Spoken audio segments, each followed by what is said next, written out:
माँ तू सबसे प्यारी है, माँ तू जग में न्यारी है।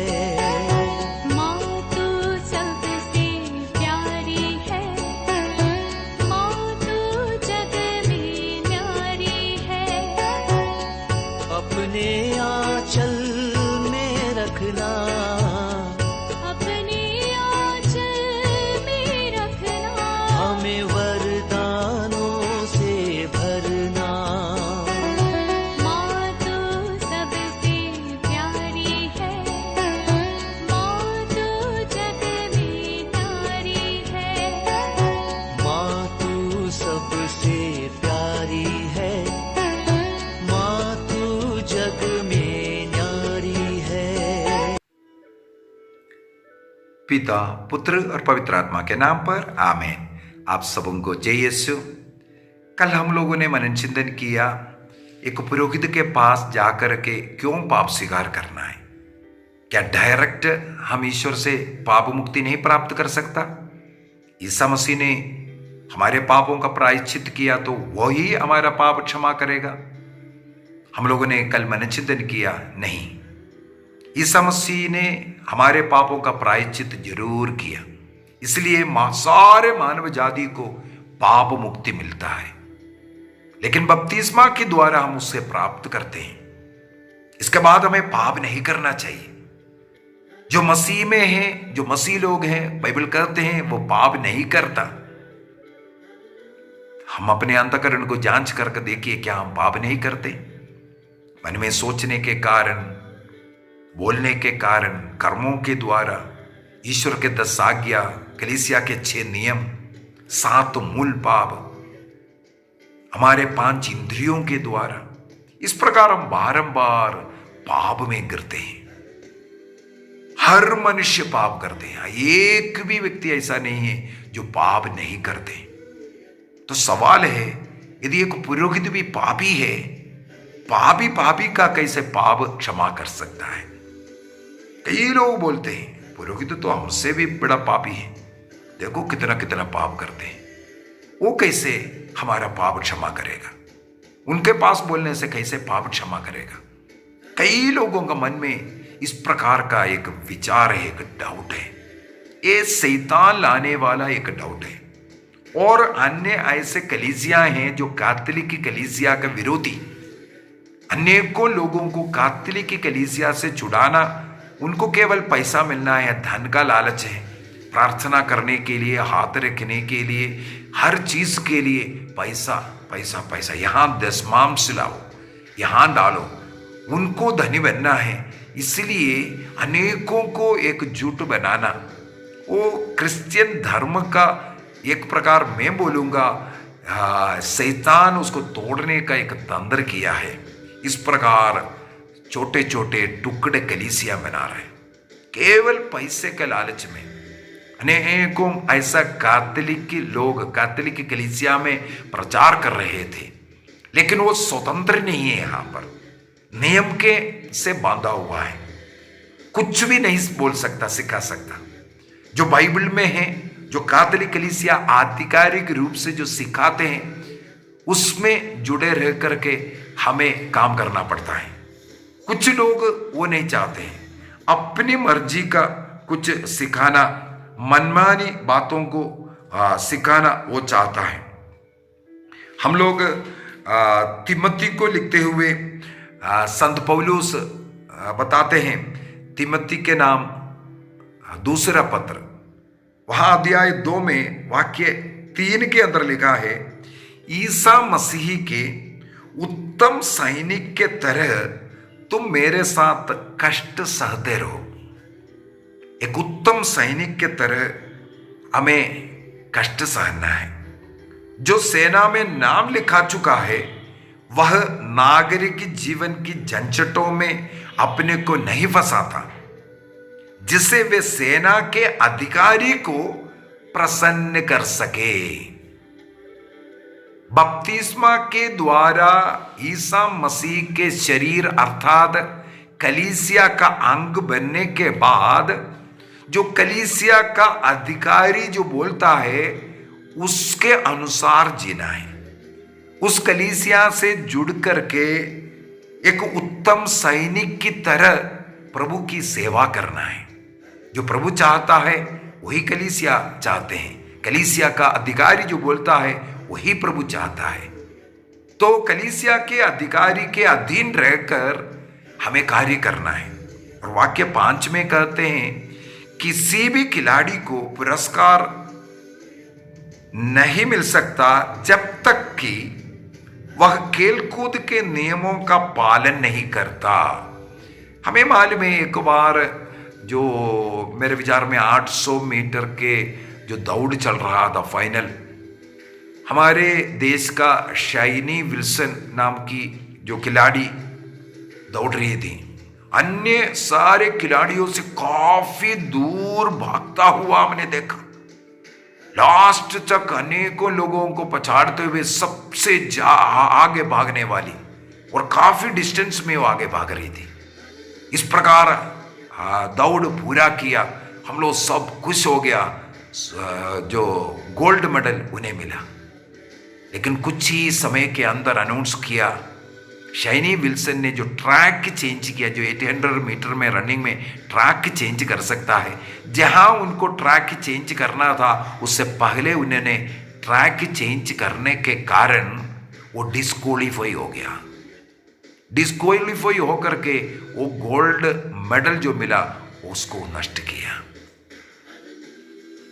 खेल का जो नियम है उसका पालन करने की जरूरत है। कलीसिया का जो नियम में रहकर सेवा करने की जरूरत है। इस प्रकार अनेकों लोग कलीसिया से निकल करके कलीसिया विरोधी कार्य कर रहे हैं। उनमें से एक कार्य है, पुरोहित लोग बहुत गलत है, पापी है, उनके पास जाकर के पाप स्वीकार करने से कोई फायदा नहीं, वो भी तो पापी है। वो पापी मनुष्य कैसे पाप सुन सकता है, पाप क्षमा कर सकता है? ये एक बहुत बड़ा सवाल करते हुए अन्य अनेकों लोग जो अज्ञानी लोग, वचन के विषय में ज्यादा नॉलेज नहीं है, ऐसे लोग उसमें पड़ जाते हैं। वो सोचने लगते सही बात है, ईश्वर से क्षमा मांगना चाहिए, एक पुरोहित के पास जाकर के क्यों बोलो। कल के क्लास में मैंने उसमें थोड़ा जोर डाल करके बोला था, योहन के सुसमाचार उसके अध्याय 20 वाक्य 23 के द्वारा ईसा मसीह ने शिष्य लोगों को भेजा है पाप क्षमा देने के लिए। हम लोग लूकस का सुसमाचार अध्याय 9 में भी, अध्याय 10 में भी देखते हैं, प्रेरितों को भेजता हुआ, अन्य 72 लोगों को भेजता हुआ, किस कार्य के लिए? सुसमाचार की घोषणा करना, रोगियों को चंगा करना, और शैतान पर अधिकार दिया उसको निकालने के लिए। इस प्रकार का कार्य मसीह ने उनके सामने कर करके दिखाया। इसके बाद वो अधिकार दिया, वो सामर्थ्य दिया, इसके बाद वो करने के लिए भेजा। हम लोग देखते हैं लूकस के सुसमाचार अध्याय 10 वाक्य 19 में शिष्य लोग लौट करके रिपोर्ट देते हैं और कहते हैं बड़े खुशी के साथ, शैतान भी अभी यीशु मसीह के नाम पर हमारे अधीन होने लगी, क्योंकि मसीह से एक अधिकार मिला। उस अधिकार के साथ जाकर के जब शिष्य लोग कार्य किया, रोगियां चंगाई प्राप्त करने लगी और अपतूत उनके अधीन होने लगे, और वो सर्वत्र सुसमाचार का घोषणा लोगों के बीच में करने लगी। उसी प्रकार अभी योहन का सुसमाचार अध्याय 20 वाक्य 23 में प्रभु कहते हैं, जिस प्रकार पिता ने मुझे पाप क्षमा करने के लिए भेजा, पापों का प्रायश्चित कर मानव जाति को पाप से मुक्ति देने के लिए भेजा, उसी प्रकार मैं भी तुम लोगों को भेजता हूं। किस कार्य के लिए? हम मत्ती का सुसमाचार उसके अध्याय 28 वाक्य 28 का वाक्य 20 में भी हम लोग पढ़ते हैं, शिष्य लोगों को प्रभु भेजता है। मार्कुस के सुसमाचार अध्याय 16 में भी हम लोग देखते हैं, शिष्य लोगों को प्रभु भेजता है। योहन के सुसमाचार का इस वाक्य में, योहन का सुसमाचार अध्याय 20 वाक्य 23 में ईसा मसीह भेज रहा है क्या करने के लिए? यहां पर हम लोग देखते हैं प्रभु ने शिष्यों से कहा, तुम जिन लोगों के पाप क्षमा करेगा वे पाप से मुक्ति प्राप्त करेगा। ईसा मसीह के क्रूस मृत्यु, उनके रक्त बहाने के कारण वो क्रूस मृत्यु का पुण्य फलों के द्वारा तुम लोग जिसका पाप क्षमा करेगा अब पाप क्षमा हो जाएगा। लूकस के सुसमाचार 9 में या 10 में ईसा मसीह ने किसी शिष्य को पाप क्षमा करो बोल करके नहीं भेजा। ईसा मसीह ने केवल यही बोला था, तुम जाकर के रोगियों को चंगा कर लो, तुम जाकर के अपतूतों को निकालो, तुम जाकर के सुसमाचार का घोषणा करो। लेकिन यहां पर ईसा मसीह कहते हैं तुम जाकर के लोगों का पाप क्षमा करो।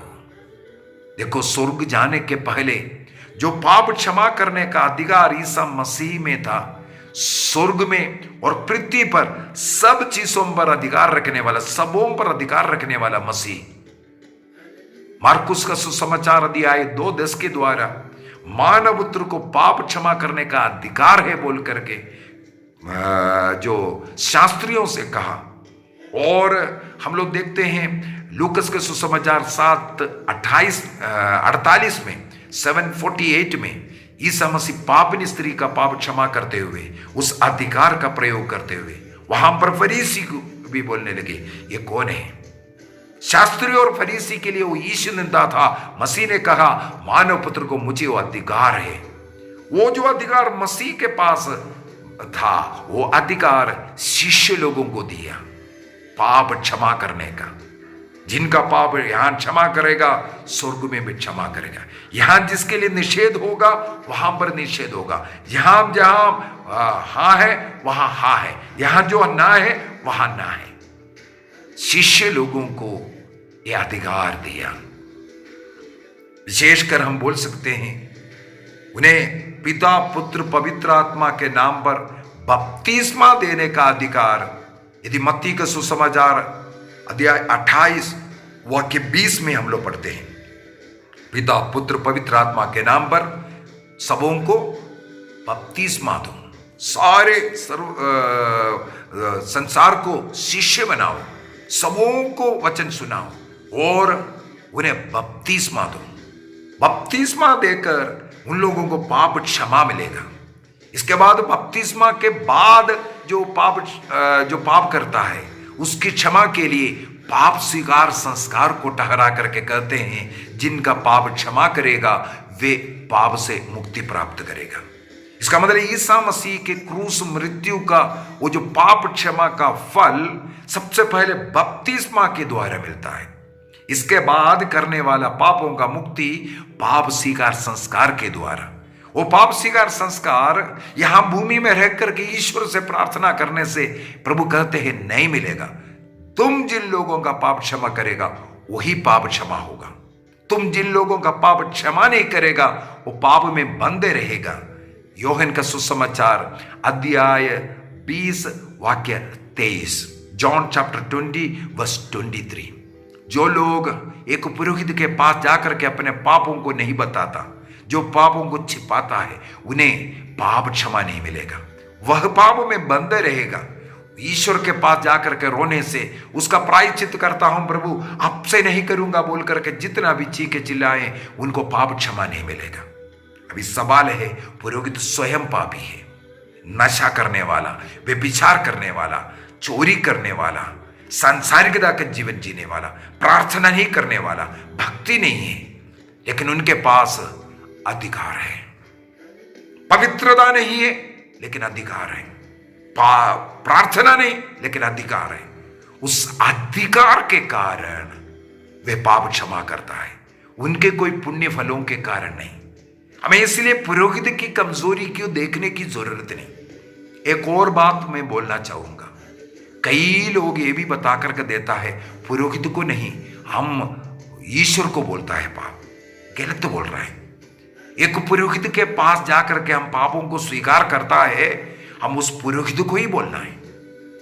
यीशु से हम बोल रहा है या ईश्वर से हम बोल रहा है, ये सिखा रहा है, मुझे नहीं मालूम कहां से उसका आधार आया। कई लोग ये सिखा रहा है। हम ईश्वर को नहीं बोल रहे उधर, हम साफ साफ पुरोहित को ही पापों को सुना रहा है। कई लोग सिखाता हुआ मैंने सुना, वहां पर ईसा मसीह को देखो, पुरोहित में ईसा मसीह को देखो, ईसा मसीह के स्थान पर बैठा हुआ है। यह भी बोलना गलत है। ईसा मसीह के अधिकार के साथ बैठा हुआ है। वो एक पुरोहित, एक पापी, एक बलहीन व्यक्ति, उनके कोई गुणों के कारण, उनके कोई अच्छाई के कारण, उनके पवित्रता के कारण हमें पवित्रता नहीं मिल रहा।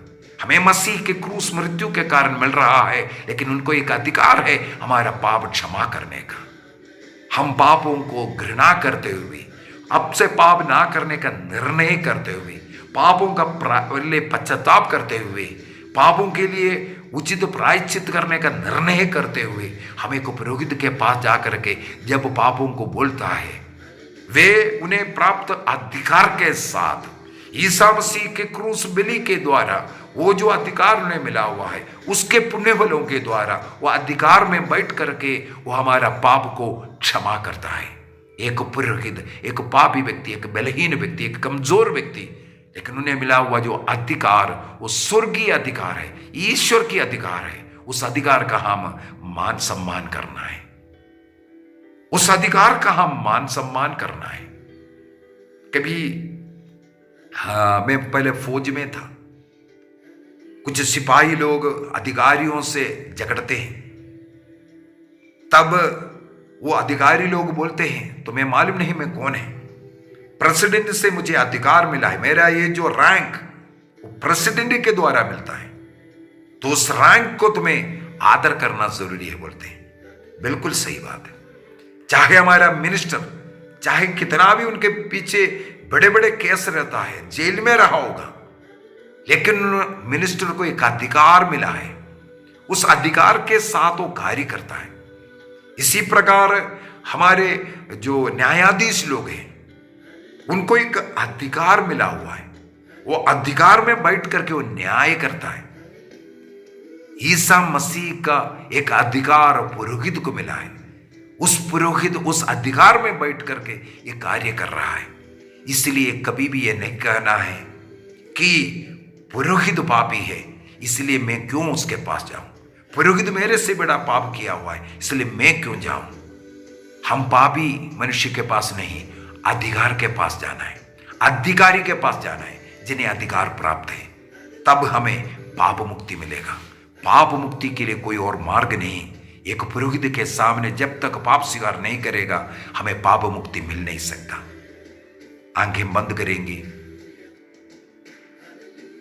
हमें पुरोहितों के लिए प्रार्थना करना है। ऐसे कमजोर पुरोहित जो पाप में पड़े हैं, नशे में, व्यभिचार में, वासना में, धन के मोह में, लड़ाई झगड़ा में, नफरत में, जो भी बलहीनता है, प्रभु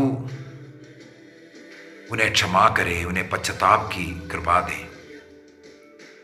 और साथ ही साथ हम मानेंगे उनके अधिकार को, वो मसीह का अधिकार है।